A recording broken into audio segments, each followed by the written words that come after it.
सो hi everyone, कैसे हो सब लोग। I hope everyone of you is doing absolutely well and I hope आप सब लोगों की पढ़ाई एकदम बढ़िया तरीके से चल रही होगी। हम लोग पढ़ रहे थे chapter respiration in plants which is one of the most conceptual and one of the most important chapters of plant physiology. यहां पर हम लोग पिछले दो लेक्चर्स के अंदर ग्लाइकोलिसिस और फर्मेंटेशन तक के टॉपिक्स को कंप्लीट कर चुके थे। यानी ग्लूकोज को हमने वाया ग्लाइकोलिसिस कन्वर्ट कर दिया था into two molecules of pyruvic acid. और फिर हमने देखा कि ये जो पायरुविक एसिड है ये आपका अलग अलग फेट शो कर सकता है। ये या तो आपका लैक्टिक एसिड भी बना सकता है via lactic acid fermentation, enzyme कौन सा लग जाएगा, लैक्टेट डिहाइड्रोजिनेज। या फिर ये क्या बना सकता है, आपका अल्कोहल बना सकता है, इथेनॉल बना सकता है। अल्कोहलिक या इथेनॉलिक फर्मेंटेशन इसे कहा जाता है। तो कौन कौन से एंजाइम लगेंगे इसमें, अल्कोहल बन रही है तो alcohol dehydrogenase and pyruvic acid से एक कार्बन डाइऑक्साइड हट रहा है तो pyruvate decarboxylase. As well as यहां पर आपका कंप्लीट ऑक्सीडेशन भी हो सकता है ऑक्सीजन की प्रेजेंस में, यानी कि यहां पर एरोबिक कंडीशन के अंदर आपका क्रैब साइकिल और इलेक्ट्रॉन ट्रांसपोर्ट सिस्टम भी टेक प्लेस कर सकता है। इसे हमें आज पढ़ना है काफी डिटेल के साथ। तो आज के जो टॉपिक्स हैं वो है Krebs cycle and electron transport system. जैसा मैं आपको बता चुका हूं कि क्रैब साइकिल को क्या कहा जाता है, टीसीए साइकिल भी कहा जाता है, प्लस इसे सिट्रिक एसिड साइकिल भी कहा जाता है। दोनों इसी के नाम है। ओके, टीसीए साइकिल भी इसी का नाम है, सिट्रिक एसिड साइकिल भी इसी का नाम है, क्रैब साइकिल भी इसी का नाम है। क्रैब साइकिल क्यों कहा जाता है, क्योंकि ये साइकिल जिन साइंटिस्ट ने इल्यूसिडेट करी थी ना, जिन साइंटिस्ट ने इस साइकिल के बारे में बताया था उनका नाम था हैंस क्रैब। तो उनके नाम पर उनको इज्जत देते हुए यहां पर क्रैब साइकिल इसका नाम पड़ा। इलेक्ट्रॉन ट्रांसपोर्ट सिस्टम को प्यार से ईटीएस भी कहा जाता है, काफी बार काफी किताबों में इसे ईटीसी भी कहा जाता है, इलेक्ट्रॉन ट्रांसपोर्ट चेन। और इलेक्ट्रॉन ट्रांसपोर्ट चेन जो है दोस्त वो आपकी इनर मेम्ब्रेन ऑफ माइटोकॉन्ड्रिया में होती है, जबकि टीसीए साइकिल आपकी माइटोकॉन्ड्रिया के मैट्रिक्स में होती है। इनके बारे में हमें जानना है कि एक्चुअल में कौन कौन से प्रोसेसेस किस किस तरीके से काम करते हैं, क्या क्या एंजाइम्स इनमें लगेंगे, कितना आपका यहां पर एनएडीएच बनेगा, कितना एफएडीएच2 बनेगा, कितनी एटीपी बनेंगी एंड सो ऑन। हमें हर चीज का हिसाब किताब सब चाहिए। सो आज हमें इस इंपॉर्टेंट टॉपिक को पढ़ना है। 4 नंबर का काम यहां से पक्का ही आएगा, शॉर्ट शॉर्ट, इसमें कोई भी संकोच की बात नहीं है। ये बात मैं आपको लिख करके दे सकता हूं। इन दोनों टॉपिक में से एक टॉपिक का एक क्वेश्चन तो कम से कम आपको नीट या फिर किसी भी स्टैंडर्ड ओलंपियाड एग्जाम में देखने को ही मिलेगा, right. But before starting this topic I just want to let you know about our paid batches. अगर आपको हमसे पढ़ना अच्छा लगता है और आप एक ऑर्डर्ड मैनर में सारी डीपीपी, सारी पीपीटी, सारी शीट्स, पीवाईक्यूज, एग्जाम्पलर, सबके वीडियो सॉल्यूशंस, टेस्ट सीरीज सब कुछ चाहते हैं तो आप हमारे बैचेस को ज्वाइन कर सकते हैं। नीचे डिस्क्रिप्शन में आपको हर बैच के लिंक मिल जाएंगे। आपको सिर्फ फिजिक्स पढ़ना अच्छा नहीं लगता, केमिस्ट्री बायो आपकी ठीक है, तो आप सिर्फ फिजिक्स का बैच ले सकते हैं, सिर्फ केमिस्ट्री का, सिर्फ बायोलॉजी का, या एक कंबाइंड बैच भी ले सकते हैं। हर बैच के साथ टेस्ट सीरीज फ्री है तो अलग से लेने की जरूरत नहीं पड़ेगी। अगर आप YouTube से खुश हैं, संतुष्ट हैं, तो आप सिर्फ टेस्ट सीरीज ले सकते हैं जिससे आप अपनी परफॉर्मेंस को एनालाइज कर पाए। नीचे डिस्क्रिप्शन में हर चीज का लिंक है। अब सीधा कूद जाते हैं यार टॉपिक के ऊपर। जो हमारा पायरुवेट है, अब ये कहां बना, ये आपका साइटोप्लाज्म में बना। अब इसे हमें माइटोकॉन्ड्रिया में भेजना पड़ेगा, क्यों, क्योंकि आगे के प्रोसेसेस माइटोकॉन्ड्रिया में हो रहे हैं। आपको मैंने क्या बताया कि जो आपका क्रैब साइकिल है वो मैट्रिक्स ऑफ माइटोकॉन्ड्रिया में हो रहा है, जबकि आपका जो इलेक्ट्रॉन ट्रांसपोर्ट सिस्टम है ये इनर मेम्ब्रेन ऑफ माइटोकॉन्ड्रिया में हो रहा है। यानी दोनों चीजें माइटोकॉन्ड्रिया में हो रही हैं। तो ये जो पायरुवेट बना है ना ग्लाइकोलिसिस से, इस पायरुवेट को माइटोकॉन्ड्रिया में जाना पड़ेगा, राइट। तो सबसे पहली चीज क्या हुई, ग्लाइकोलिसिस। यहां मैंने क्या किया, आपके ग्लूकोज को कन्वर्ट कर दिया into two molecules of pyruvate, into two molecules of pyruvate. अब ये जो पायरुवेट है, this pyruvate molecule is going to enter into the mitochondria, जो मैं कुछ इस हिसाब से बना देता हूं। और यहां पर क्या होगा, यहां पर ये जो माइटोकॉन्ड्रियल मैट्रिक्स है ना, ये जो आपका सेंट्रल पार्ट है, ये जो मैट्रिक्स है, यहां पर चीजें जब आ जाएंगी, यहां पर होगा आपका क्रैब साइकिल का पूरा काम। और ये जो इनर मेम्ब्रेन है, यहां पर आपका क्या होगा, यहां पर आपका होगा इलेक्ट्रॉन ट्रांसपोर्ट सिस्टम। तो इसे इनर मेम्ब्रेन ऑफ माइटोकॉन्ड्रिया भी बोला जाता है। इन दो इवेंट्स को हमें बहुत प्यार से डिस्कस करना है, ठीक है। इससे पहले मैं आपको एक चीज बता देता हूं कि मैंने आपको लास्ट वीडियो लेक्चर के अंदर बताया था कि या तो आपकी एरोबिक रेस्पिरेशन में 36 एटीपी बनेंगी या आपकी एरोबिक रेस्पिरेशन में 38 एटीपी बनेंगी। ये 2 एटीपी का फर्क क्यों आता है? ये 2 एटीपी का फर्क इसीलिए आता है क्योंकि काफी सारे जो आपके ऑर्गेनिजम्स है उनमें शटल सिस्टम्स का इस्तेमाल होता है जो कि पेड होते हैं, यानी पैसे लगते हैं भैया गाड़ी में बैठने के, टैक्सी कोई फ्री में नहीं ले जाएगी। और कुछ ऐसे शटल सिस्टम्स होते हैं जो आपके फ्री होते हैं। भैया आपने हाथ दिया एक मोटरसाइकिल को, भैया आगे तक छोड़ दोगे? उसने बोला चलो छोड़ दूंगा, तो ये फ्री है, इसलिए आपने थैंक यू के अलावा कुछ नहीं दिया इस भैया को, ये आपका फ्री है। In terms of cost it hasn't acquired you anything, आपने कुछ दिया नहीं पैसा वैसा, तो आपकी एटीपी यानी करेंसी कोई खर्च नहीं हुई, हाँ उसने आपको आपकी मंजिल तक जरूर पहुंचा दिया। तो जो आपने ग्लूकोज को पायरुवेट में कन्वर्ट किया साइटोप्लाज्म में, तो क्या क्या बना था? आपकी 2 एटीपी बनी थी जो कि वहीं की वहीं यूज हो सकती है, प्लस आपका क्या बना था साथ में? 2 एनएडीएच बने थे, याद है सबको? 2 एनएडीएच बने थे। अब ये 2 एनएडीएच ना, एटीपी तो कहीं भी यूज की जा सकती है, बट ये एनएडीएच क्या था? चेक था। मैंने आपको बोला था it is check, it is not cash. तो ये चेक कहां पर जाकर आप वेस्ट कर पाएंगे? ये चेक आपको भेजना पड़ेगा बैंक में, जिस बैंक का नाम है इलेक्ट्रॉन ट्रांसपोर्ट सिस्टम। तो इलेक्ट्रॉन ट्रांसपोर्ट सिस्टम कहां है? इनर मेम्ब्रेन ऑफ माइटोकॉन्ड्रिया में। मतलब ये 2 एनएडीएच को आपको इलेक्ट्रॉन ट्रांसपोर्ट सिस्टम में भेजना पड़ेगा। अगर ये फ्री शटल इस्तेमाल करते हैं एनएडीएच, यानी लिफ्ट मांग के चले गए माइटोकॉन्ड्रिया में, तो आपका कोई भी नुकसान नहीं होगा एटीपी का। लेकिन काफी बार अगर ये टैक्सी करके गए हैं, रईस ज्यादा बन रहे हैं अगर, तो इन्हें एक एनएडीएच के लिए 1 एटीपी का भुगतान करना पड़ेगा। 1 एनएडीएच का किराया 1 एटीपी है, तो 2 एनएडीएच है तो 2 एटीपी यहां पर आपके गायब हो जाएंगे। 2 एटीपी यहां पर गायब हो जाएंगे। तो जो अपना फ्री सामान लेकर पहुंच गए माइटोकॉन्ड्रिया में, वो है 38 एटीपी वाले प्रोड्यूसर्स, और जिन्होंने 2 एटीपी भाड़े में खर्च कर दिए वो है 36 एटीपी बनाने वाले। तो दैट्स व्हाई 36 38 एटीपी बनते हैं। अब देखो एरोबिक रेस्पिरेशन में क्या होगा? ऑक्सीजन की कोई कमी नहीं है, एरोबिक है तो ऑक्सीजन भरपूर है, इसीलिए तो इसका नाम एरोबिक रखा गया। तो ऑक्सीजन आपका खूब सारा है, ऑक्सीजन खूब सारा होगा तो आप कंप्लीट ऑक्सीडेशन कर पाओगे। जो भी आपका पायरुवेट है इसकी कंप्लीट ऑक्सीडेशन करोगे तो आप क्या करोगे? इसके जितने भी हाइड्रोजन है रिमूव करोगे।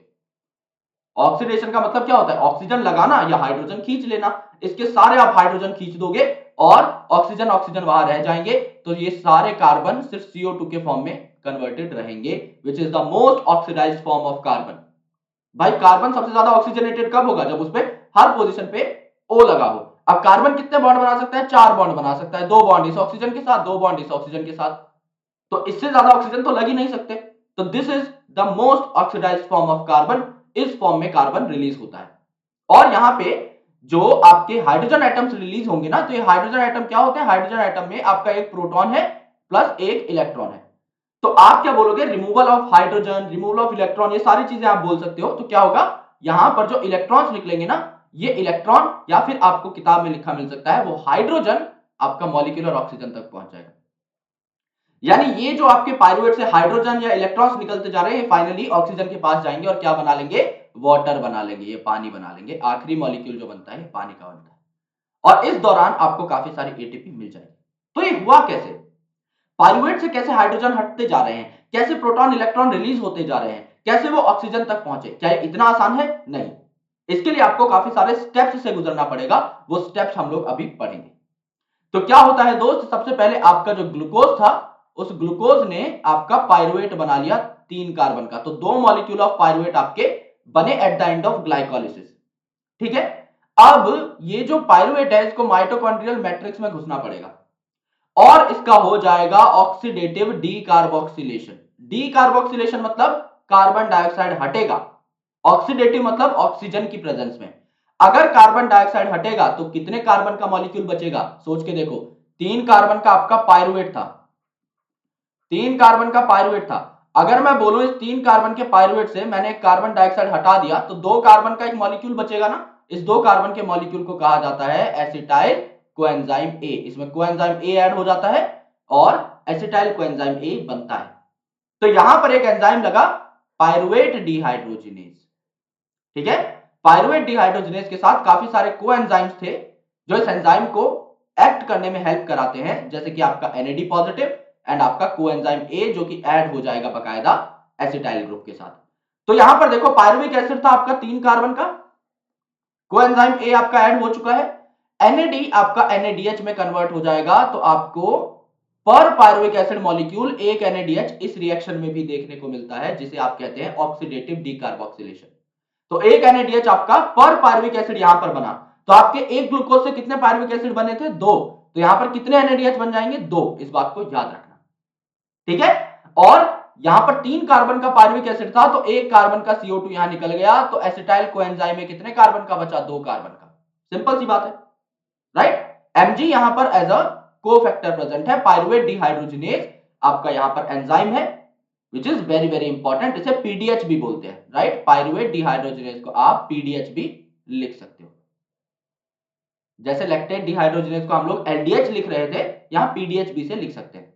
तो 2 मॉलिक्यूल्स आपके निकल जाएंगे NADH के स्टेप पे पर ग्लूकोज मॉलिक्यूल। हम हर कैलकुलेशन पर ग्लूकोज मॉलिक्यूल करेंगे जब तक हमें कोई उल्टा सुल्टा क्वेश्चन नहीं दिया गया। अगर कोई मुझे बोलता है कि एक पायरुविक एसिड से कितने NADH मिले ऑक्सीडेटिव डीकार्बोक्सिलेशन में, मैं कहूंगा 1। कोई मुझे कहे पर ग्लूकोज कितने मिले, ऑब्वियसली 2, एक ग्लूकोज से 2 पायरुवेट मिले, तो 2 पायरुवेट से 2 NADH मिलेंगे, जाहिर सी बात है, ठीक है। अब हमें सबसे इंपॉर्टेंट चीज यहां पर क्या मिल गई? एसिटाइल कोएंजाइम ए का 2 कार्बन का मॉलिक्यूल। अब ये 2 कार्बन का मॉलिक्यूल जो है ये एक साइकिल के अंदर घुस जाता है, जिसे हम बोलते हैं क्रैब साइकिल, क्योंकि हैंस क्रैब नाम के साइंटिस्ट ने इसे डेसिफर किया था। और फिर क्या होता है वो बहुत मजेदार चीज है। तो अभी तक हमने ग्लाइकोलिसिस की स्टडी करी थी और वहां पे हमने एनर्जी मैट्रिक्स को समझा था। देखो यार यहां पर आई थिंक हमने लिखा हुआ है हर सब कुछ। Yes, this is the calculation that you have done for glycolysis. 2 ATP मैंने सबसे पहले प्रेपरेटरी फेज में डाली, कैंसिल हो गई। 2 NADH मुझे मिले 6th स्टेप में, मेरे लिए प्रॉफिट है ये, लेकिन ये प्रॉफिट मुझे कब जाकर के मिलेगा? जब मैं कहां घुसूंगा? ETS के अंदर, बैंक में जाऊंगा, तब ये चेक कैश में कन्वर्ट होगा। अभी नहीं हुआ है तो मैं इसे यूज नहीं कर सकता। फिर आपका ग्लाइकोलिसिस से 4 एटीपी बनी, 2 से 2 काट दो, नेट प्रॉफिट कितने का है? 2 एटीपी का, लेकिन टोटल कितना बना? 8 एटीपी। 6 मुझे बाद में मिलेंगे ETS के बाद, राइट। अब यहां पर देखो, इसी चीज को अगर हम कैलकुलेट करने की कोशिश करें कि हमें यहां क्या क्या मिलेगा, तो यहां हमें क्या क्या मिला? 2 NADH मिले, 2 NADH मिले। 2 NADH इज इक्वल टू 6 एटीपी लिख सकता हूं। क्या ये 6 एटीपी मुझे यहां मिलेंगे झटपट? नहीं, ये मुझे मिलेंगे ETS में जाने के बाद। यानी यहां पर कोई नेट गेन नहीं होता, यहां पर सारा का सारा सामान आपका ETS में जाएगा, तब जाकर के आपको बाद में फ्यूचर में एटीपी मिलेगी, अभी कुछ भी नहीं मिलेगा। अब देखते हैं हम लोग TCA साइकिल ये काम कैसे करती है। अब TCA साइकिल इसका नाम क्यों रखा, या सिट्रिक एसिड साइकिल इसका नाम क्यों रखा, ये बहुत इंपॉर्टेंट है। तो मेरे द्वारा लिखी गई हर एक बात को गौर से सुनना, क्योंकि अगर हम ये स्लाइड ठीक से समझ गए ना, तो ये बचे हुए जो 2-3 स्लाइड्स है ये हमें पढ़ने की भी जरूरत नहीं पड़ेगी, कुछ भी नहीं देखना पड़ेगा हमें, we just need to understand this one. सबसे पहले क्या हुआ, एक ग्लूकोज मॉलिक्यूल को मैंने कन्वर्ट कर दिया इनटू पायरुवेट। तो कितने पायरुवेट बने? इनटू 2, 2 पायरुवेट बने। तो इसमें हर मॉलिक्यूल में ऑटोमेटिकली आपका 2 पायरुवेट का मजा खुद ब खुद आ जाएगा। एक पायरुवेट के कंपैरिजन में हम पहले साइकिल समझते हैं, फिर उसको 2 से मल्टीप्लाई कर देंगे, तो ये 2 जो है हमारा कांस्टेंट रह जाएगा, ठीक है। अब देखो ये 3 कार्बन का पायरुवेट था, मैंने यहां पर क्या कर दिया, 3 कार्बन के पायरुवेट में मैंने करा दी ऑक्सीडेटिव डीकार्बोक्सिलेशन। लिख भी देता हूं, जो हमने लास्ट स्लाइड में रिएक्शन पढ़ी ना, ऑक्सीडेटिव डीकार्बोक्सिलेशन। ऑक्सीडेटिव डीकार्बोक्सिलेशन करी तो कार्बन डाइऑक्साइड रिमूव हो गया। कार्बन डाइऑक्साइड अगर आपका रिमूव हुआ तो 3 कार्बन के पायरुवेट में से 1 कार्बन डाइऑक्साइड रिमूव हुआ, 2 कार्बन का एसिटाइल कोएंजाइम में बन जाएगा, बिल्कुल बन जाएगा। 2 इसके साथ मुझे क्या मिले? NADH इंटू 2 कर दो, यानी 6 एटीपी मुझे मिलेगी ETS में जाकर। ये मैं पिछली स्लाइड में कैलकुलेट कर चुका था, डन। ऑलराइट, अब ये जो 2 कार्बन का एसिटाइल कोएंजाइम ए है, ये 4 कार्बन के ऑक्सैलो एसीटेट के साथ यानी ऑक्सैलो एसिटिक एसिड के साथ मर्ज करता है। तो 4 कार्बन का ऑक्सैलो एसिटिक एसिड यहां से आया, ऊपर से एसिटाइल कोएंजाइम ए आया, दोनों मर्ज किए तो 6 कार्बन का क्या बना? Citric acid. सिट्रिक एसिड बना इसीलिए since it is the first product, oxalo acetic acid और एसिटाइल कोएंजाइम में मिलकर सिट्रिक एसिड बना रहे हैं, since it is the first product, इसीलिए इसे बोला जाता है citric acid cycle, citric acid cycle. Alright, दूसरा TCA इसे क्यों बोला गया? TCA से बोला गया क्योंकि यह है ट्राई कार्बोक्सिलिक एसिड साइकिल। अब इस नाम को तोड़ के देखो, ट्राई कार्बोक्सिलिक एसिड यानी 3 COOH ग्रुप होंगे। तो ये जो सिट्रेट होता है ना दोस्त, इसमें 6 कार्बन है, इसमें से 3 कार्बन जो है ना वो COOH ग्रुप के फॉर्म में प्रेजेंट है। तो ये एक ऐसा एसिड है जिसमें 3 कार्बोक्सिलिक ग्रुप है, तो इसे ट्राई कार्बोक्सिलिक एसिड भी बोला जाता है, इसीलिए TCA साइकिल इसको नाम दे दिया गया। और क्रैब साइकिल क्यों बोला? क्योंकि क्रैब नाम के साइंटिस्ट ने इसे डेसिफर किया था। तो यहां पर क्या हुआ दोस्त, देखो ऑक्सैलो एसिटिक एसिड 4 कार्बन का, 2 कार्बन का एसिटाइल कोएंजाइम में मिलकर बना लिया सिट्रिक एसिड। एंजाइम कौन सा लगा? Citrate synthase. सिट्रेट सिंथेज, पानी का भी यहां पे इस्तेमाल होता है। सिट्रेट सिंथेज मतलब सिट्रेट बनाने वाला सिट्रेट बन गया। अब क्या होगा, यहां पे देखो एक आपका CO2 निकला और इसके साथ में आपका एक NADH जो है ये भी बना, एक NADH भी बना। एक CO2 निकल गया है 6 कार्बन के कंपाउंड में से। कितने कार्बन बचेंगे? 6 - 1 = 5। ये अकेला ऐसा मॉलिक्यूल है अल्फा कीटोग्लूटेरिक एसिड जो 5 कार्बन का है। ये 5 कार्बन का हो गया। इसके पहले वाले सारे 6 कार्बन के होंगे और इसके बाद वाले सारे चार कार्बन के होंगे।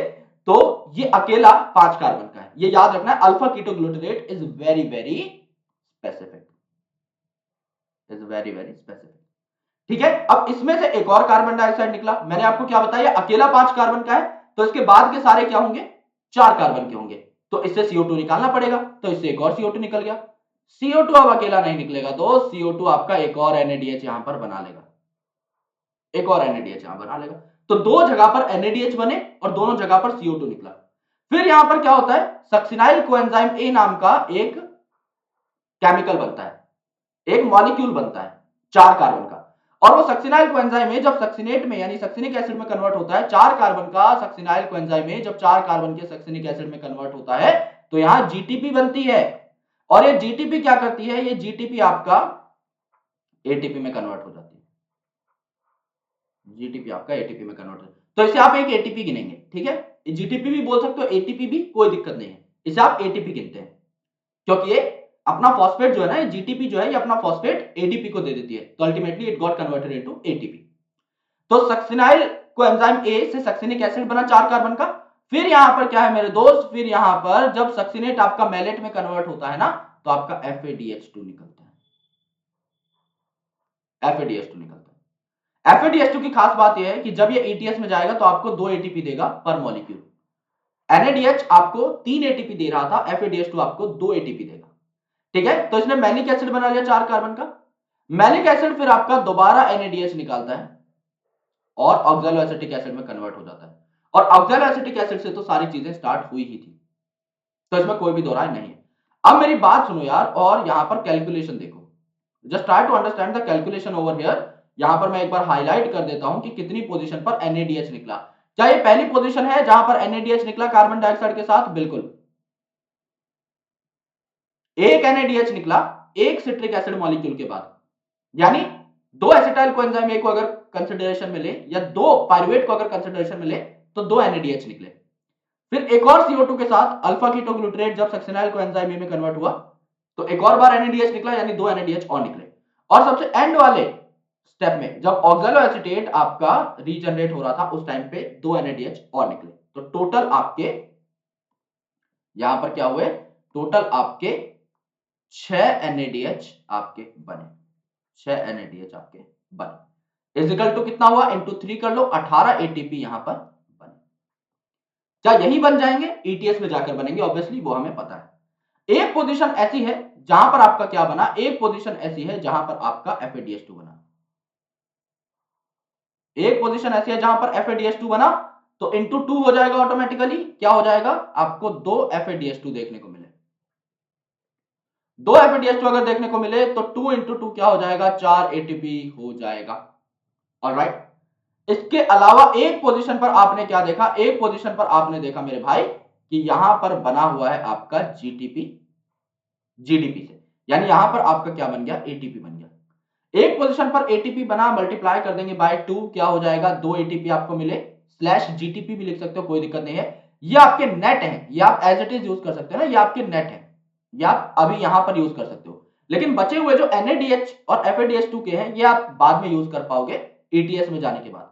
तो टोटल गेन कितना हुआ? नेट तो चलो आपका 2 ATP हो गया जो कि आप यही यूज कर लोगे। टोटल गेन आपका कितना हुआ ये देखो, टोटल गेन आपका हुआ 18 + 4 22, 22 और 2 आपका 24 ATP। 24 ATP आपको यहां से मिले, 24 ATP आपको यहां पर मिले।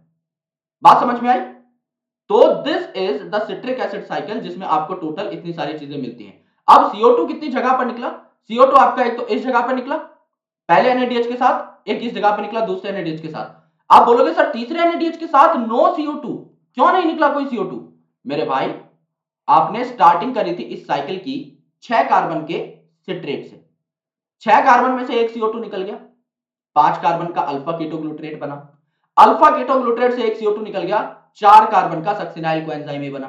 भाई उसमें से भी अगर तीसरी पोजीशन पे CO2 निकाल दोगे तो 3 कार्बन का कोई प्रोडक्ट बनेगा। 3 कार्बन के प्रोडक्ट का हमें काम ही नहीं है, हमें तो ऑक्सैलो एसिटिक एसिड को रीजनरेट करना है जो कि 4 कार्बन का है।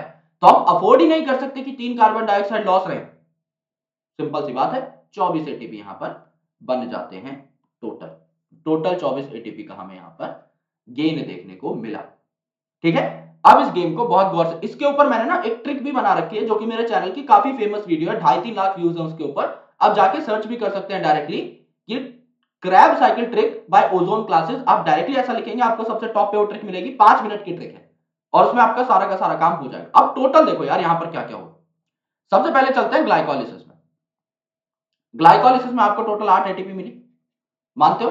टोटल 8 है, ओके, कट पिट के बता रहा हूं मैं। 6 एटीपी आपको फर्दर मिलेगी ETS में, 2 वहीं की वहीं मिल गई, 8 एटीपी का आपका लाभ हुआ। अब अगर आप यहां पर देखते हो तो आपको 6 एटीपी मिली ऑक्सीडेटिव डीकार्बोक्सिलेशन के अंदर। तो 8 और 6 कितनी हो गई? 24। 8 और 6 कितनी हो गई? 14, सॉरी। और 14 प्लस ये 24 कितनी हो गई? 38। 38 हो गई। और हमने क्या लिखा था पिछली स्लाइड में? देखो यार 36 या 38 लिखा था। हमने क्या लिखा था? 36 या 38। अब ये जो आपका पहला ग्लाइकोलिसिस से बना हुआ NaDH अगर फ्री में आ चुका होगा तो भैया 38 बनेंगी, जो कि हमने कैलकुलेट भी किया। अगर 2 एटीपी इसके भाड़े का आप कैलकुलेट कर लो तो आपको 36 लिखना पड़ेगा।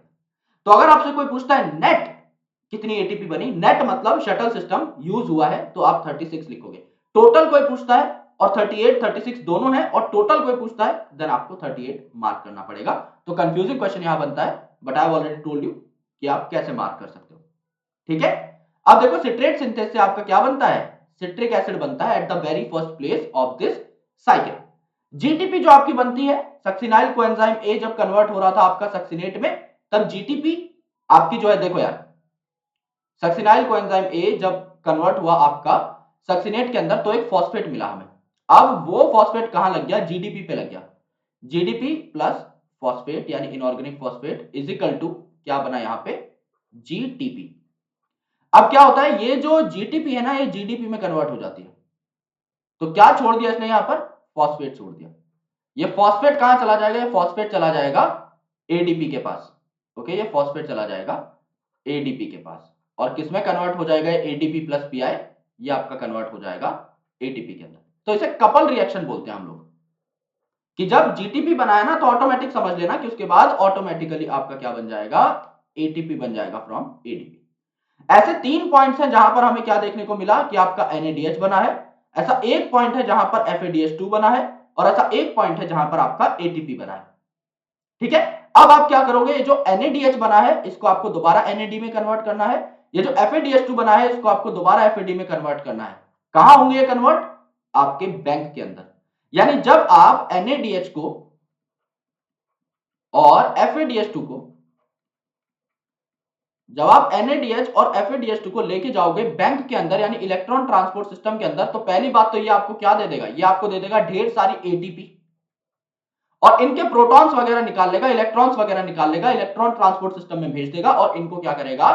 खाली करके आप तक पहुंचा देगा NAD पॉजिटिव के फॉर्म में और FAD पॉजिटिव के फॉर्म में। एक सेकेंड, FAD पॉजिटिव के फॉर्म में, राइट? तो ये आपके नॉर्मल मिल गए आपको खाली NAD और FAD। ये आपके दोबारा से NADH और FADH2 के फॉर्म में कन्वर्ट किए जा सकते हैं during glycolysis and Krebs cycle. ये बात होती है। This is your Krebs cycle. ठीक है, अब देखो यार, यहां पर ये जो इक्वेशन है ये बच्चों को बहुत तंग करती है। It is a hard equation. Why? Because NCERT में कोई भी चीज क्लियरली नहीं लिखी रहती, लेकिन इसको हम लोग इजी बनाएंगे इसको समझ करके। पायरुविक एसिड लिखा हुआ है, इसके बाद 4 एनएडी निकले, एक एफएडी, 2 वाटर, एक एटीपी, और माइटोकॉन्ड्रियल मैट्रिक्स में रिएक्शन हुई, 3 CO2 आपके निकले, 4 NADH बने, एक FADH2 बना, एक एटीपी बना। तो ये एक पायरुविक एसिड के लिए हमने लिया है, 2 पायरुविक एसिड के लिए लेंगे तो हर चीज को 2 से मल्टीप्लाई करते हुए चलेंगे। तो इस पूरी इक्वेशन को starting from A to Z हम लोग 2 से मल्टीप्लाई कर सकते हैं। अब पायरुविक एसिड से स्टार्ट किया है ना, इसीलिए 4 NAD आया है। मेरी बात बहुत गौर से सुनना।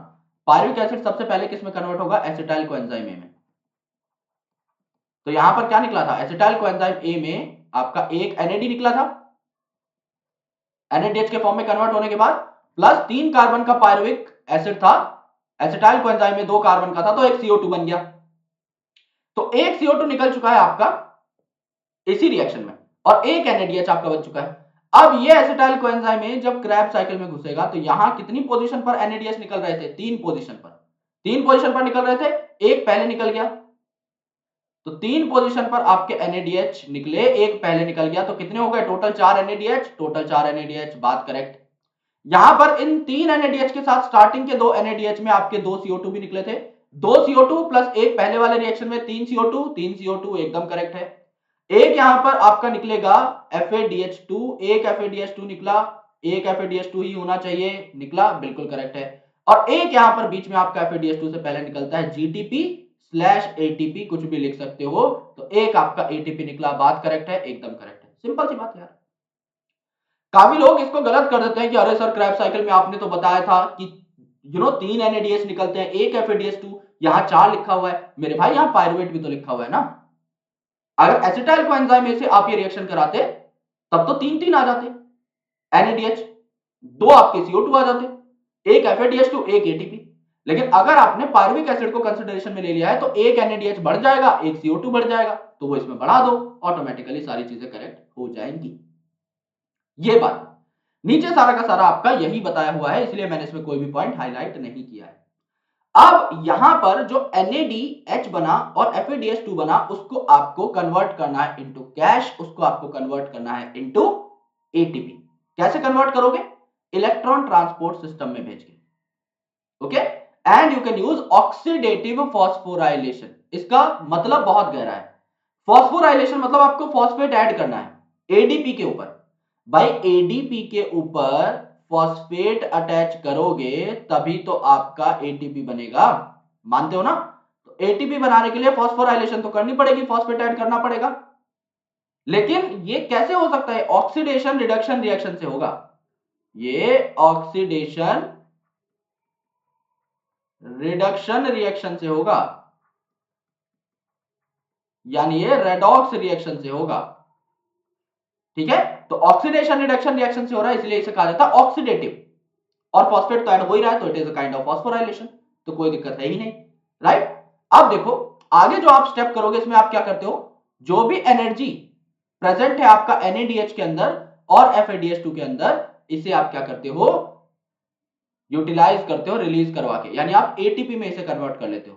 तो NADH और FADH2 के अंदर जो भी प्रोटॉन्स और इलेक्ट्रॉन्स हैं, क्योंकि इनसे क्या करोगे आप? ये हाइड्रोजन निकालोगे, ये हाइड्रोजन निकालोगे। तो हाइड्रोजन क्या है? मैंने आपको बताया था, hydrogen is nothing but it is proton plus electron. तो आप इस NADH एंड FADH2 के अंदर प्रेजेंट प्रोटॉन और इलेक्ट्रॉन को, या आप डायरेक्टली कह सकते हो हाइड्रोजन को, रिमूव करोगे। और ये जो इलेक्ट्रॉन है ये एक सिस्टम में चले जाएंगे जिसे कहा जाता है इलेक्ट्रॉन ट्रांसपोर्ट सिस्टम। एक दूसरे कैरियर्स के पास से ट्रांसपोर्ट होते हुए चले जाएंगे और एनर्जी क्रिएट करेंगे। फाइनली ये इलेक्ट्रॉन और हाइड्रोजन ऑक्सीजन के पास पहुंच जाते हैं, और ऑक्सीजन के पास जब हाइड्रोजन जाएगा तो क्या बनाएगा? वाटर बनाएगा। ठीक है, ये सारी चीजें कैसे होती हैं? इलेक्ट्रॉन ट्रांसपोर्ट सिस्टम के थ्रू, जो इनर मेम्ब्रेन ऑफ माइटोकॉन्ड्रिया में प्रेजेंट होता है। This is really complex topic according to students, but we are going to make it quite easy. तो इसको अगर हम अच्छे से समझ गए तो ये टॉपिक कुछ भी नहीं है, और अगर हम इसमें बहुत टाइम लगाएंगे, बहुत ज्यादा दिक्कत क्रिएट करेंगे खुद के लिए, then it is very hard. तो हम क्या करेंगे? एक बार सारा किताब में जो लिखा हुआ कंटेंट वो पढ़ेंगे, और फिर मेरे हाथ से मैं आपको डायग्राम ड्रॉ करके दिखा दूंगा, और मेरे हाथ से अगर मैंने डायग्राम ड्रॉ कर दिया then you know very well कि खेल वहां पे खत्म हो जाएगा इस ईटीएस का। तो इसको बहुत आराम से सुनो, पहले कुछ समझने की जरूरत नहीं है, जब मैं बोलूं अब समझना स्टार्ट करना है तब समझना स्टार्ट करना, तब तक सिर्फ चीजों को सुनते हुए चले जाओ। यहां पर आपको देखने को मिलते हैं 5 कॉम्प्लेक्सेस मेम्ब्रेन के अंदर ना, इनर मेम्ब्रेन के अंदर आपके 5 कॉम्प्लेक्सेस मौजूद होते हैं। पहला जो कॉम्प्लेक्स है वो NADH से इलेक्ट्रॉन, प्रोटॉन या हाइड्रोजन निकालेगा, तो इसलिए हम कहते हैं इसे NADH dehydrogenase complex. NADH dehydrogenase complex ये क्या करेगा, NADH से आपके इलेक्ट्रॉन प्रोटॉन लेकर के ट्रांसफर कर देगा, okay, in the electron transport system. तो ये NADH से ATP बनाने का काम करेगा। अब कॉम्प्लेक्स 2 क्या है, FADH2 डिहाइड्रोजनेज इसे बोला जा सकता है, राइट। सक्सिनेट डिहाइड्रोजनेज वैसे इसे बोला जाता है क्योंकि इसी स्टेप पे आपका एक FADH2 निकला था। It is the only place जहां FADH2 निकलता है, तो इसे हम इजीली याद करने के लिए FADH2 डिहाइड्रोजनेज लिख सकते हैं। सक्सिनेट डिहाइड्रोजनेज भी आप लिख सकते हो। करेक्ट नाम आपका वही है सेकंड वाला, बट अभी सिर्फ याद करने के लिए। थर्ड है आपका साइटोक्रोम BC1 कॉम्प्लेक्स, यानी साइटोक्रोम हमने पढ़े थे मिनरल न्यूट्रिशन में, क्या थे, कॉपर और आयरन कंटेनिंग सेंटर्स थे जो कि इलेक्ट्रॉन्स को इजीली ट्रांसपोर्ट कर पाते हैं। तो यहां पर 2 साइटोक्रोम प्रेजेंट होते हैं, साइटोक्रोम B और साइटोक्रोम C। तो ये जो साइटोक्रोम B और C1 है ये एक दूसरे के बाद प्रेजेंट है, नाम ही है BC1, तो पहले B आएगा फिर C1 आएगा, ये आपका कॉम्प्लेक्स है। तो इलेक्ट्रॉन पहले साइटोक्रोम B से गुजरेंगे फिर साइटोक्रोम C1 से गुजरेंगे। कॉम्प्लेक्स 4 जो है इसे कहा जाता है cytochrome C oxidase, okay, cytochrome C oxidase.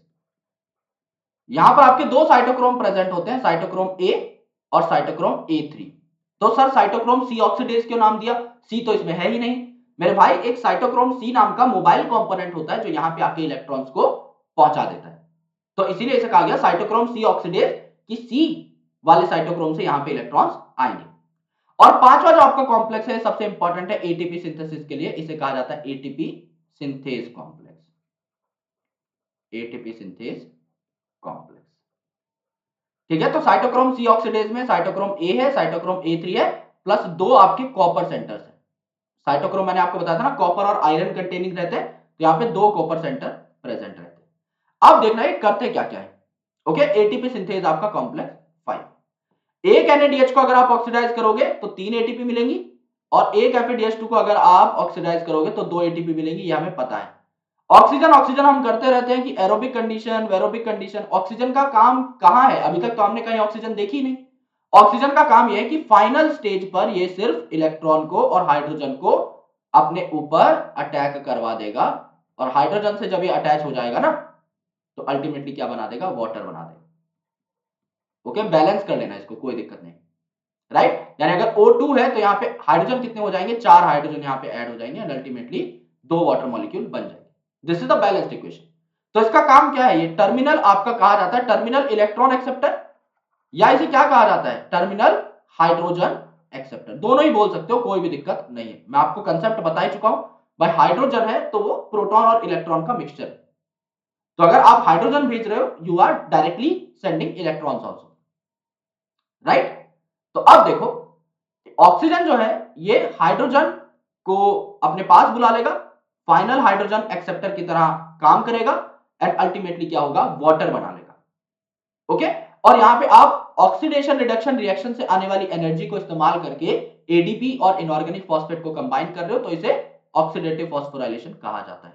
Photosynthesis में आप इसे क्या बोलते हो, फोटोफॉस्फोराइलेशन, क्योंकि वहां पर एनर्जी हमें सनलाइट से मिल रही है, यहां पर एनर्जी हमें रेडॉक्स रिएक्शन से मिल रही है, एनर्जी रेडॉक्स रिएक्शन से मिल रही है, तो ये फर्क है, राइट। अब आता है मुद्दे का खेल, इस बात को बहुत गौर से सुनना, पहले मैं चीजों को हाईलाइट कर देता हूं कि एक एक कंप्लेक्स के अंदर क्या क्या चीज है, उसके बाद I am going to make the diagram by my own hand, वो आपको इजीली समझ में आ जाएगा। यहां देखो अगर हम माइटोकॉन्ड्रिया की शक्ल बनाए, ये आपकी मैट्रिक्स है, यानी ये आपका अंदर का सामान है, मैट्रिक्स है। फिर ये इनर मेम्ब्रेन है जिसके अंदर सारे के सारे कॉम्प्लेक्सेस एम्बेडेड रहते हैं, इनर मेम्ब्रेन ऑफ माइटोकॉन्ड्रिया। इसके बाहर आपकी आउटर मेम्ब्रेन ऑफ माइटोकॉन्ड्रिया जो हमने दिखाई नहीं है, और आउटर मेम्ब्रेन और इनर मेम्ब्रेन के बीच के स्पेस को क्या कहा जाता है, इंटर मेम्ब्रेनस स्पेस। तो अगर मैं इसके डायग्राम को ठीक से बनाना चाहूं तो मैं क्या बोलूंगा यहां पर, that if this is something, this would be called as, अगर इसको हम लोग कर्व करके बना दे एक माइटोकॉन्ड्रिया की तरह, ये क्या हो जाएगी, ये जो आपकी मेम्ब्रेन है ये है आउटर मेम्ब्रेन ऑफ माइटोकॉन्ड्रिया। ठीक है, इसके अंदर अगर मैं चीज बना दूं इनर मेम्ब्रेन, इनर मेम्ब्रेन की तो मेरे को दोनों फॉस्फोलिपिड बाइलेयर्स बनानी पड़ेगी क्योंकि उसके अंदर मेरे को कॉम्प्लेक्सेस भी दिखाने हैं ना। ओके, पैड में से कैसी आवाज आ रही है तो ये आपका क्या है, इनर मेम्ब्रेन है। इनर मेम्ब्रेन वैसे तो इनफोल्डेड होती है, मैं यहां पे उसका एक छोटा सा पार्ट ले रहा हूं, तो this is inner membrane of mitochondria. अब मैं इसको लिख कैसे सकता हूं, इनर मेम्ब्रेन की ये वाली क्या है, इनर साइड है, इनर मेम्ब्रेन की इनर साइड है, तो मैं इसे क्या कह सकता हूं, inner side of inner membrane of mitochondria, right. और इसे मैं क्या कह सकता हूं, outer side of inner membrane of mitochondria. काम ही खत्म, कंफ्यूजन ही खत्म हो गई। ये पूरी जो हरे कलर की दिखाई दे रही है पूरी की पूरी क्या है, ये पूरी की पूरी ही आपकी इनर मेम्ब्रेन है। इसको मैं हाईलाइट भी कर देता हूं, चलो राइट, बना ही रहे हैं, then let's highlight it up. ये पूरी की पूरी जो चीज आपको दिखाई दे रही है क्या है, ये पूरी की पूरी चीज आपकी इनर मेम्ब्रेन ऑफ माइटोकॉन्ड्रिया है। ऑलराइट, इसके बाहर की साइड आपको क्या देखने को मिली, आउटर मेम्ब्रेन ऑफ माइटोकॉन्ड्रिया। और इसके बीच में ये जो स्पेस है, अभी हम लोग मार्क करेंगे उस स्पेस को। ये स्पेस क्या है आपका, ये स्पेस है आपका इंटर मेम्ब्रेनस स्पेस। और अंदर की साइड जो खाली जगह बची है पूरी की पूरी, ये क्या है आपकी मैट्रिक्स हो जाएगी, राइट। ओके, अब देखो यार, ये आपके इनर मेम्ब्रेन हो गए जो हमने येलो कलर से मार्क की। अब देखो, एक सेकंड, ऑलराइट, अब ये वाली चीज क्या हो गई, मैट्रिक्स हो गई, मानते हो, ये वाली चीज मैट्रिक्स हो गई। ये वाली inner side of inner membrane of mitochondria, क्योंकि मैट्रिक्स के ज्यादा पास है। Outer side of inner membrane of mitochondria, outer membrane of mitochondria, ये वाली चीज जो है यहाँ पे बीच का जो स्पेस है ये वाला, ये क्या हो गया, inter membranous space, inter membranous space. ठीक है, दो मेम्ब्रेन के बीच का स्पेस, इनर मेम्ब्रेन और आउटर मेम्ब्रेन के बीच का space. This is the thing that you need to understand. पहले ये क्रैक कर लेते हैं, बाकी सारी चीजें तो ऑटोमेटिकली हमें समझ में आ जाएंगी। अब देखो यहां पे हो क्या रहा है, ठीक है, यहां तक की चीजें क्रैक हो गई। अब पहला कॉम्प्लेक्स क्या था, पहला कॉम्प्लेक्स था NADH डिहाइड्रोजिनेस। NADH डिहाइड्रोजिनेस जो कॉम्प्लेक्स 1 था, ये क्या करेगा, ये आपका NADH के पास जो हाइड्रोजन थे ये वाले, इनको निकालेगा, यानी ऑक्सीजन और सॉरी इलेक्ट्रॉन और प्रोटॉन को निकालेगा, इलेक्ट्रॉन्स को भेज देगा इलेक्ट्रॉन ट्रांसपोर्ट सिस्टम में। यहां पे इलेक्ट्रॉन देखो ट्रांसपोर्ट हो रहा है ना, इलेक्ट्रॉन ट्रांसपोर्ट हो रहा है, इलेक्ट्रॉन को भेज दिया इलेक्ट्रॉन ट्रांसपोर्ट सिस्टम में, और हाइड्रोजन के अंदर प्रेजेंट प्रोटॉन को भेज दिया इंटरमेम्ब्रेनस स्पेस में। तो क्या हो गया, NAD अकेला प्रेजेंट है, अब ये जो प्रोटॉन और हाइड्रोजन थे ये हट गए, हाइड्रोजन के इलेक्ट्रॉन इलेक्ट्रॉन ट्रांसपोर्ट सिस्टम में चले गए, प्रोटॉन बाहर पंप हो गए इंटरमेम्ब्रेनस स्पेस की तरफ। ये कॉम्प्लेक्स 1 है। अब कॉम्प्लेक्स 2 नीचे की साइड प्रेजेंट है, इसे क्या बोला, सक्सिनेट डिहाइड्रोजिनेस, जो मैंने आपको बताया था ओरिजिनल नाम है, इसे FADH2 डिहाइड्रोजिनेस बोल के भी याद कर सकते हो। तो सक्सिनेट जब फ्यूमरेट में कन्वर्ट होता है तब सिर्फ एक जगह पर आपका FADH2 बनता है, अदरवाइज नहीं बनता। तो यहां पर क्या है, यहां पर आपका FAD जो है ना ये कन्वर्ट हो जाएगा, मतलब FAD बन जाएगा FADH2 से, और जो हाइड्रोजन या इलेक्ट्रॉन प्रोटॉन निकलेंगे उसके इलेक्ट्रॉन चले जाएंगे इलेक्ट्रॉन ट्रांसपोर्ट सिस्टम में, प्रोटॉन आपके यहां से बाहर की साइड इंटरमेम्ब्रेनस स्पेस में पंप हो जाएंगे, राइट। यहां पर बीच में कुछ इलेक्ट्रॉन कैरियर्स प्रेजेंट होते हैं, सबसे फेमस जो है ना वो है आपके FMN यानी फ्लेविन मोनोन्यूक्लियोटाइड, FES यानी कि आयरन सल्फर प्रोटीन। इसके अलावा आपके काफी जगह पर आपको क्या देखने को मिल सकते हैं, कॉपर सेंटर्स देखने को मिल सकते हैं जो साइटोक्रोम की देन है। ठीक है, तो यहां पर देखो ये आपका कॉम्प्लेक्स 1 है जहां से कुछ इलेक्ट्रॉन्स आए FMN और FES से होते हुए, यहां से कुछ इलेक्ट्रॉन्स आए, राइट। अब ये देखो यहां पर भी कुछ इलेक्ट्रॉन्स आपके आए, ये इलेक्ट्रॉन्स किसके पास जा रहे हैं, यहां पर भी UQ के पास जा रहे हैं, यानी यूबिक्विनॉल के पास। ओके, और यहां पर भी मतलब यूबिक्विनॉन के पास, एंड यूबिक्विनॉल बना ले रहे हैं, तो दिस इज यूबिक्विनॉल, दिस इज यूबिक्विनॉल। ठीक है, और यहां पर ये फिर चल जाएंगे कॉम्प्लेक्स 3 के पास। तो पहले एनसीईआरटी में क्या कर रखा था, कॉम्प्लेक्स 1 पहले दिखा रखा था, कॉम्प्लेक्स 2 फिर दोनों के इलेक्ट्रॉन्स जाते दिखा रहे थे कॉम्प्लेक्स 3 में, तो डायग्राम कॉम्प्लिकेट हो रहा था। यहां पर दिखाया कि कॉम्प्लेक्स 1 है, कॉम्प्लेक्स 2 है, दोनों अपने अपने इलेक्ट्रॉन्स कॉम्प्लेक्स 3 के पास भेजते हैं। अब कॉम्प्लेक्स 3 का नाम क्या है, साइटोक्रोम BC1 कॉम्प्लेक्स। तो यहां पर क्या है, साइटोक्रोम B, फिर है साइटोक्रोम C1 और FeS, तो तीनों के तीनों कॉम्प्लेक्स में कांस्टेंट है क्योंकि it's a good electron transporter. ठीक है, अब यहां पर सबसे मस्त चीज आती है, ये देखो, ये इनर मेम्ब्रेन का भी इनर साइड है, ये इनर मेम्ब्रेन का आउटर साइड है। तो यहां पर आउटर साइड पे ना एक मोबाइल इलेक्ट्रॉन कैरियर प्रेजेंट है। मोबाइल मतलब ये एक जगह से दूसरी जगह जा सकता है। ये दो साइटोक्रोम C नहीं है, ये एक ही है, ये मूव कर रहा है। यहां पर इसने इलेक्ट्रॉन लिए कॉम्प्लेक्स 3 से और कॉम्प्लेक्स 4 के पास पहुंचा दिए। तो एक क्वेश्चन अक्सर पूछा जाता है कि ऐसा कौन सा मोबाइल इलेक्ट्रॉन कैरियर है जो प्रेजेंट होता है ईटीएस में, इट इज साइटोक्रोम C। कहां प्रेजेंट होता है, on the outer side of inner membrane of mitochondria. और किस किस कॉम्प्लेक्स के बीच में इलेक्ट्रॉन ट्रांसपोर्ट कराता है, कॉम्प्लेक्स 3 और कॉम्प्लेक्स 4 के बीच। फिर कॉम्प्लेक्स 4 में आपके इलेक्ट्रॉन चले गए, तो यहां पे दो कॉपर सेंटर थे, एक कॉपर A एक कॉपर B, और बीच में कौन कौन से आपके ये थे, cytochrome, cytochrome A, cytochrome A3। यहां पर फिर ये इलेक्ट्रॉन्स जो है फाइनली कहां तक पहुंचा जाएंगे, ऑक्सीजन के पास, जो कि वाटर बना लेगा। वाटर कौन से कॉम्प्लेक्स में बना, कॉम्प्लेक्स 4 में। तब तक यहां पर जो प्रोटॉन बढ़ चुके हैं ना इंटर मेम्ब्रेनस स्पेस में, ये प्रोटॉन यहां पर जमा हो जाएंगे नीचे की साइड, देखो प्लस प्लस का साइन बढ़ रहा है। तो ये प्रोटॉन्स यहां से यहां फेंके जाएंगे।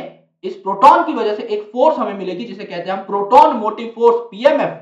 उसकी वजह से आपका एटीपी जनरेशन यहां पर हो जाएगा। मेन हमारा यहां पर है सीक्वेंस को देखने का काम। सीक्वेंस को अब देख लेते हैं।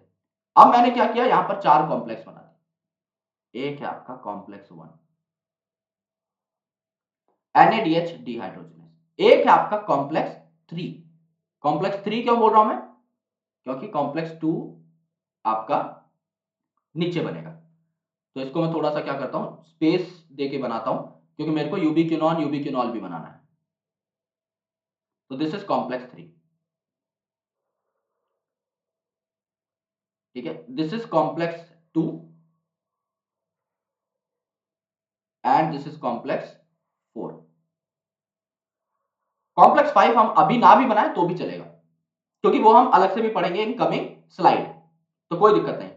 अब यहां पे इट इज NADH डिहाइड्रोजनेस पहला कॉम्प्लेक्स। तो NADH डिहाइड्रोजनेस में क्या हुआ दोस्त, NADH डिहाइड्रोजनेस में जो आपका NADH था, NADH प्लस H पॉजिटिव, ये आपका NAD में कन्वर्ट हो गया। अगर ये NAD में कन्वर्ट हुआ है तो जाहिर सी बात है इसने अपना H और H पॉजिटिव यहां दे दिया, तो इलेक्ट्रॉन किसके पास जाएंगे, FMN। FMN क्या है, फ्लेविन मोनोन्यूक्लियोटाइड। मोनो मतलब एक, तो ये कॉम्प्लेक्स 1 में पाया जाएगा। ओके, याद करने की ट्रिक दे रहा हूं। फिर FMN से कहां जाएगा, FES में, जो कि कांस्टेंट है आपका 1 2 एंड थर्ड कॉम्प्लेक्स के अंदर, FES। फिर FES से इलेक्ट्रॉन कहां चले गए, आपका यूबिक्विनॉन पे, यूबिक्विनॉन। अब ये इलेक्ट्रॉन आ चुके हैं इसके पास, तो ये क्या होगा आपका UqH2 में कन्वर्ट हो जाएगा, UqH2 में कन्वर्ट, और फर्दर आगे ट्रांसपोर्ट करेगा इलेक्ट्रॉन्स को। तो आगे इलेक्ट्रॉन्स को किस कॉम्प्लेक्स में भेज रहा है, थर्ड कॉम्प्लेक्स में। थर्ड कॉम्प्लेक्स का नाम क्या है, साइटोक्रोम BC1 कॉम्प्लेक्स। तो यहां पर दो चीजें हैं, साइटोक्रोम B और साइटोक्रोम C1। इनके बीच में क्या प्रेजेंट रहेगा, FES। तो यहां पर क्या है आपका साइटोक्रोम B, फिर आपका FES, ये तो 1 2 3 सब में प्रेजेंट था, और फिर आपका साइटोक्रोम C1। ठीक है, ये यहां तक बात आपकी क्रैक हो गई। ये है कॉम्प्लेक्स 2, जिसे सक्सिनेट डिहाइड्रोजनेज या FADH2 डिहाइड्रोजनेज कॉम्प्लेक्स भी बोला गया। तो यहां पर क्या है आपका FADH2 मौजूद था, FADH2 को आपने क्या कर दिया, FAD पॉजिटिव में कन्वर्ट कर दिया। तो यहां पर इसके क्या हुए, इलेक्ट्रॉन्स वगैरह निकल करके किसके पास चले गए, FAD के पास चले गए। ओके, तो यहां पर क्या था, FMN फ्लेविन मोनोन्यूक्लियोटाइड, कॉम्प्लेक्स 1 तो मोनो, न्यूक्लियोटाइड भी 1, और यहां पर flavin adenine dinucleotide, dinucleotide D, di मतलब 2, तो कॉम्प्लेक्स 2 में प्रेजेंट है, इजीली याद कर सकते हो। FAD के बाद कौन आना चाहिए, आपका FES आना चाहिए, जो कि कॉम्प्लेक्स 1 2 3 सब में आएगा, FES आना चाहिए। FES के बाद ये भी अपने इलेक्ट्रॉन किसको भेजता है, यूबिक्विनॉन को, और यूबिक्विनॉन किसको भेजती है, यूबिक्विनॉन भेजती है यूबिक्विनॉल को, मतलब यूबिक्विनॉल में वो कन्वर्ट हो जाती है। तो UqH2 बना, UqH2 बना, तो ये किसको भेजेगा, साइटोक्रोम B को, साइटोक्रोम B भेजेगा FES को, फिर भेजेगा साइटोक्रोम C1 को। अब कॉम्प्लेक्स आपका 3 और 4 के बीच में कौन ट्रांसपोर्ट करेगा, आपके इलेक्ट्रॉन्स, ये आपका ट्रांसपोर्ट करेगा साइटोक्रोम C। तो ये outer side of inner membrane of mitochondria पे साइटोक्रोम C प्रेजेंट है, इस पे आपके इलेक्ट्रॉन्स चले जाएंगे, और ये C जो है आपका कहां पहुंचा देगा, यहां पर इसको पहुंचा देगा यहां कॉम्प्लेक्स 4 पे, ठीक है। तो यहां इसने किस पे पहुंचा दिए, कॉम्प्लेक्स 4 पे पहुंचा दिए, जो है साइटोक्रोम सी ऑक्सीडेज। यहां क्या प्रेजेंट है, कॉपर सेंटर प्रेजेंट है, तो यहां पर कॉपर सेंटर ए है आपका सबसे पहले, फिर साइटोक्रोम ए और A3 थे, तो साइटोक्रोम ए, फिर साइटोक्रोम A3, फिर कॉपर सेंटर 2, फिर कॉपर सेंटर 2 यानी कॉपर सेंटर बी। ओके, और फिर ये इलेक्ट्रॉन यहां पर किसके पास चले जाएंगे, ऑक्सीजन के पास। ऑक्सीजन के पास ये इलेक्ट्रॉन चले गए, क्या बन गया यहां पर, पानी बन गया, वाटर बन गया, काम खत्म। और यहां पर अब ये प्रोटॉन जो इकट्ठे हुए हैं, यहां पर आप देखेंगे कि कॉम्प्लेक्स 1 से आपके काफी सारे प्रोटॉन निकलते हैं। ओके, 4 प्रोटॉन्स निकलते हैं। कॉम्प्लेक्स 3 से आप देखेंगे काफी सारे प्रोटॉन निकलते हैं, 4 प्रोटॉन निकलते हैं। ओके, कॉम्प्लेक्स 4 से आप देखेंगे प्रोटॉन निकलते हैं यहां पर। तो ये सारे प्रोटॉन यहां जमा हो गए, तो क्या होगा, पॉजिटिव साइन हो जाएगा यहां पे। यहां आपका अल्टीमेटली क्या होगा, प्रोटॉन का ट्रांसफर होगा from high concentration to low concentration एक पर्टिकुलर डायरेक्शन में। तो ग्रेडियंट बन चुका है यहां पे, राइट। This is important. ये आपका इलेक्ट्रॉन ट्रांसपोर्ट सिस्टम है, सिंपल सी बात, right. These are the important complexes जो यहां पर आपको पढ़ने थे। एक और बार रिवाइज करा देता हूं। भाई फ्लेविन मोनोन्यूक्लियोटाइड, नाम में मोनो है तो कॉम्प्लेक्स 1 के साथ होगा। कॉम्प्लेक्स 1 के इलेक्ट्रॉन निकलते ही मोनोन्यूक्लियोटाइड पे गए, एफईएस पे गए, यूबी क्यूनॉन, यूबी क्यूनॉल यानी यूक्यू यूक्यूएस2।